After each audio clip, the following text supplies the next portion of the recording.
नमस्कार सभी साथियों को बहुत बहुत जोरदार स्वागत है आप सबका इस सेशन में। आज हम क्रिकेट प्रेमियों के लिए एक प्रश्न लेकर के आए हैं। वैसे तो बहुत सारे लोग जो है क्रिकेट देखना पसंद करते हैं, खेलना भी पसंद करते हैं, और आज हम उनके लिए एक क्रिकेट से संबंधित प्रश्न लेकर के आए हैं कि यहाँ हमसे कहता है, औसत वाले प्रश्न है भाई।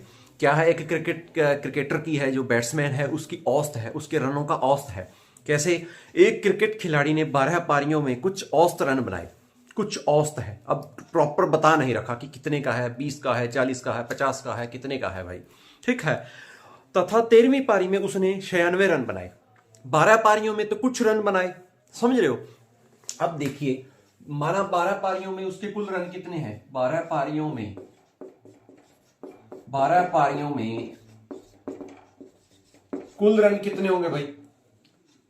12 पारियों का पहले तो एक्स लिख लो, औसत लिख लो। औसत कैसे लिखोगे, एक्स मान लीजिए। अब कुल रन कितने हो जाएंगे, कुल स्कोर कितना हो जाएगा, तो 12x हो जाएगा ना, समझ रहे हो। अब मान लीजिए औसत क्या होता है। औसत क्या होता है, मान लो किसी बंदे ने 5 पारियां खेली, 5 बार उसने बैटिंग की, है ना।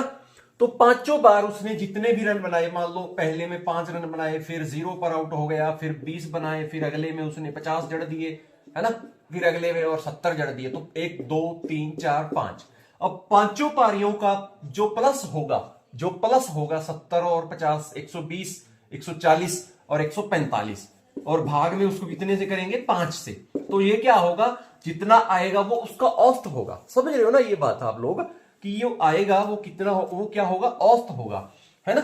अब 12 पारियों में देखो, इसको निकाल के देख लो, 5 दूना 10, कितना आ गया, 5 9 45, यानी 29 का औसत हुआ उसका।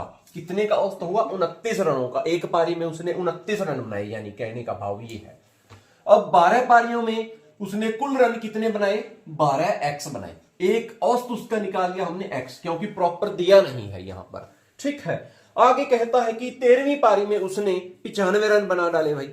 अब 13वीं पारी खेलता है और कितने रन बना दिए, 95 रन। 13वीं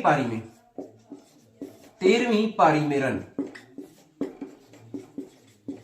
95, ठीक है। मैं इसको इरेज करता हूं, जो हमने फालतू का लिखा था यहां पर, ठीक है, इसे इरेज कर देते हैं। अब कहता है कि जब उसने 13वीं पारी में रन बनाए, तो उसका जो पहले वाला एवरेज था वो कितने रनों का बढ़ गया, 3 रनों का बढ़ जाता है। औसत जो है उसका औसत कितने रनों का बढ़ जाता है, नया औसत। अब क्या लिखेंगे आप लोग, नया औसत कितना हुआ, पहले x था, अब 3 हो गया, अब x प्लस 3 हो गया, यानी पहले x था तो अब x प्लस 3 हो चुका है। आई बात समझ, ठीक है। अब 13 पारियों के कुल रन 13 गुना में x प्लस 3 लिखोगे, और घटा में 12 पारियों के कुल रन कितने हैं, 12x कितने के बराबर है, 96। यहां बात समझने वाली है, यहां एक जो है बात समझने वाली है, अच्छे तरीके से दिखाई दे रहा है ना। तो 13x गुना में x प्लस 3, 13 गुना x प्लस 3 कैसे, ये है नया औसत, 13 पारियों का कुल औसत, ये है 12 पारियों का कुल औसत, 12 पारियों का औसत, ये है 13 पारियों का औसत। समझ रहे हो ना, केवल x था जो 12 पारियों का औसत था, x प्लस 3 जो 13वीं पारी में नया औसत हो गया सभी पारियों का, यानी 13 पारियों का औसत इतना हो गया। 3 बढ़ जाता है, वो बोल रहा है ना कि 3 बढ़ जाता है औसत, है ना।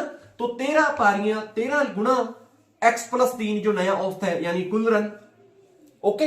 अब 12 पारियों के कुल रन 12 गुना x घटा कितने के बराबर है, 96 के, ठीक है। तो हमें क्या है, टोटल रन निकालने हैं। क्या निकालना है, यहां हमसे पूछता क्या है कि नई पारी का औसत भी ज्ञात करना है साथ ही हमने, ठीक है। तो पहले हम क्या निकालेंगे, x का वैल्यू निकालेंगे, x का मान निकालेंगे।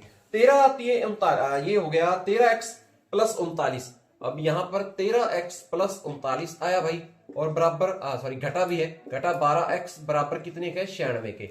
अब यहां पर लिखो 12 में से 13 में से 12 गए तो x बचेगा, और बराबर ले जाओ 96 माइनस 39, ऐसा हो जाएगा ना। समझ रहे हो, यहां तक ये 39 पीछे चला गया, समझ आया भाई, है ना। तो x इज इक्वल टू 96 में से 39 घटाओगे तो 16 में से 9 गए 7, 8 में से 3 गए 5, 57 आ गया। 57 आ गया। 12 पारियों का औसत कितना है, 57। तो x की वैल्यू कितनी आई भाई? 57 आई। ठीक है, अब वो पूछ भी सकता है, यहां पर प्रश्न को ऐसे भी घुमा फिरा सकते हैं कि पहले की 12 पारियों में औसत कितना था? 57। अब नया औसत कितना है? 13 पारियों का औसत कितना है? तो 57 x प्लस 3 है, तो 3 इसमें ऐड कर दोगे तो वो क्या हो जाएगा? 60। कितना हो जाएगा भाई? 60 हो जाएगा। दोस्तों उम्मीद करता हूं ये प्रश्न आपको अच्छे से समझ आया होगा। ठीक है, अब मिलते हैं और ऐसे ही बढ़िया बढ़िया प्रश्नों के साथ। तो लाइक कमेंट शेयर जरूर कर देना दोस्तों अगर ये प्रश्न आपको समझ आ गया है तो। ओके, बने रहिए हमारे साथ और बढ़िया प्रश्न आपको हल करवाते रहेंगे।